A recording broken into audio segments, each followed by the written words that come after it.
Alison Evans, thank you so much for speaking with Love Oswaye about your contribution to Hometown Haunts. On this lovely, thunderstorm apparently day here in Oh, Melbourne. Yeah, apparently there is a thunderstorm asthma warning. So, but kind of appropriate to like the horror, spooky component, I think, or I like to think. yeah. We got to keep it on theme. We got to keep it on theme. Try.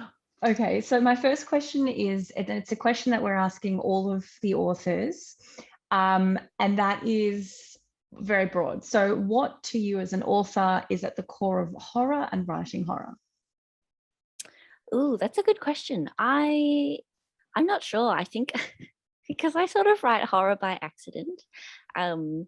When Poppy asked me to specifically write horror, I was like, oh no, I don't know what I'm doing. And so I sort of I started to like aim for just like a spooky vibe.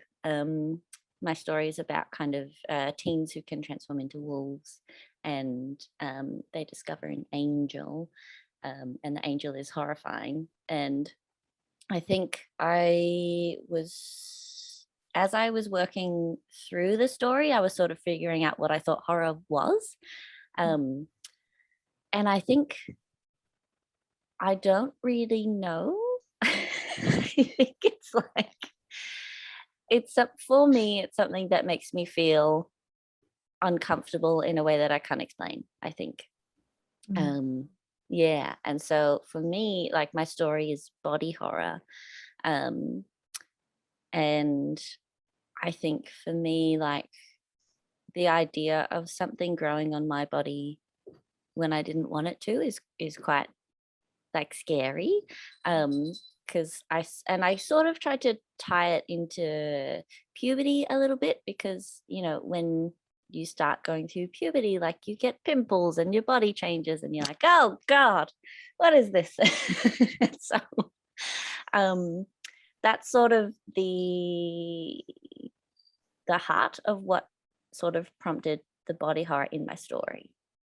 I think you've hit upon something really interesting, which is, and I think this is on a lot of the most horrifying components of horror are when you can't quite put your finger on it, you can't name it. And I think it's even worse as authors. We're quite a wordy folk.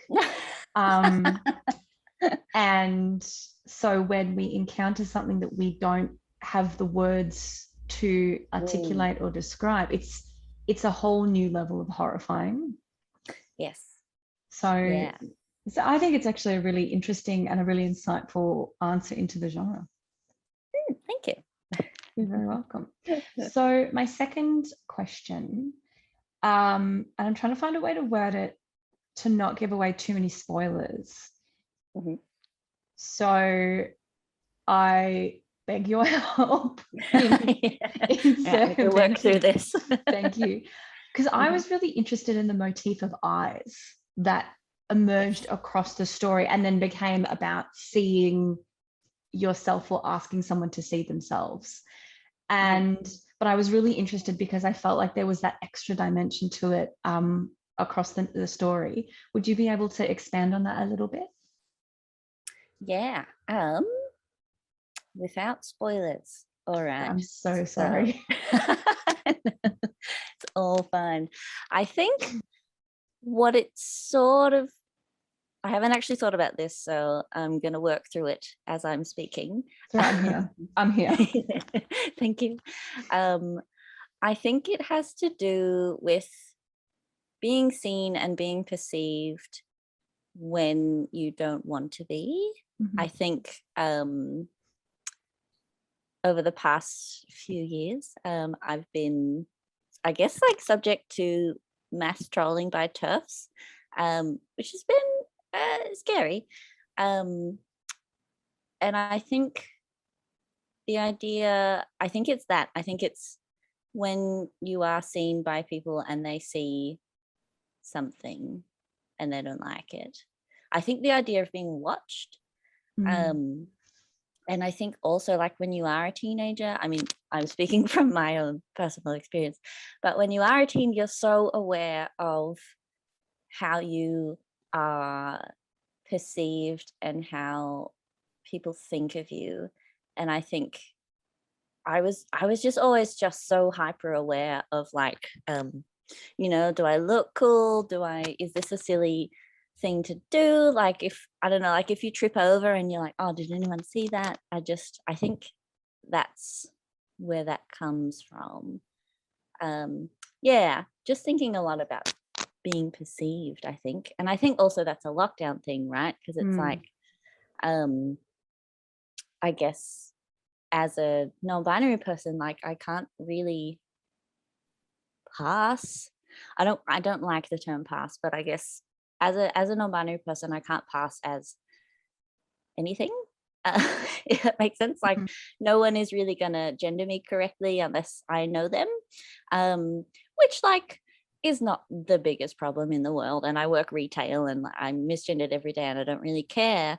But I think when I was in lockdown, it was the longest stretch that I had gone without being misgendered. Mm. And so I was thinking a lot about how I was perceived out in public and just stuff like that. I think that makes total sense. And I'm so sorry you've had to go through that. That's horrendous. And Oh, no sorry. one, I think it's a it's a good moment for us on our socials to also say, like, that just an unnecessary thing to subject anyone to.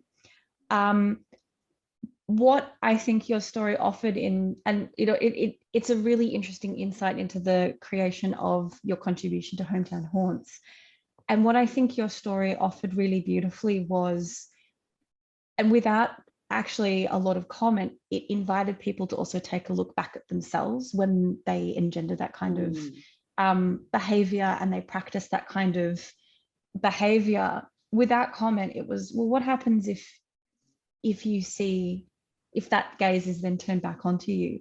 And I think it was such a compassionate way to demonstrate that, and really important, I think, to a young teenaged audience who is, of course, the intended readership of Hometown Haunts. So I think that's a really beautiful thing that you made out of that experience, and that hopefully young people will give them a little bit of food for thought, whether they are someone who might otherwise have perpetrated that kind of behavior or someone who might be the recipient of it, the recipient of that kind of action. So thank you for sharing, and thank you for putting out in the world a piece that's like takes it to its best, I guess, if that makes sense. Yeah, thank you. I never really thought about it like that. But now that you say it, I'm like, yeah, no, I did do that. That was good. I think, like, I've been learning a lot about prison abolition and police abolition. And I think that I've been trying to put that into my own life, where it's sort of like, if someone, does harm you or does do something wrong, like, how can you pick at the issue that is underlying those actions? And so I think that's where that came from. I was just about to spoil it. I think that's where that came from. I'll leave it at that. Well done for dancing around that spoiler, which I've also just like kept on putting under your feet. Thank you. No, thank you. Well, that's the end of our questions, but thank you very much for sharing and for your contribution, and well, best of luck with the launch for Hometown Haunts. Yeah, thank you so much. And thanks for having me. Anytime.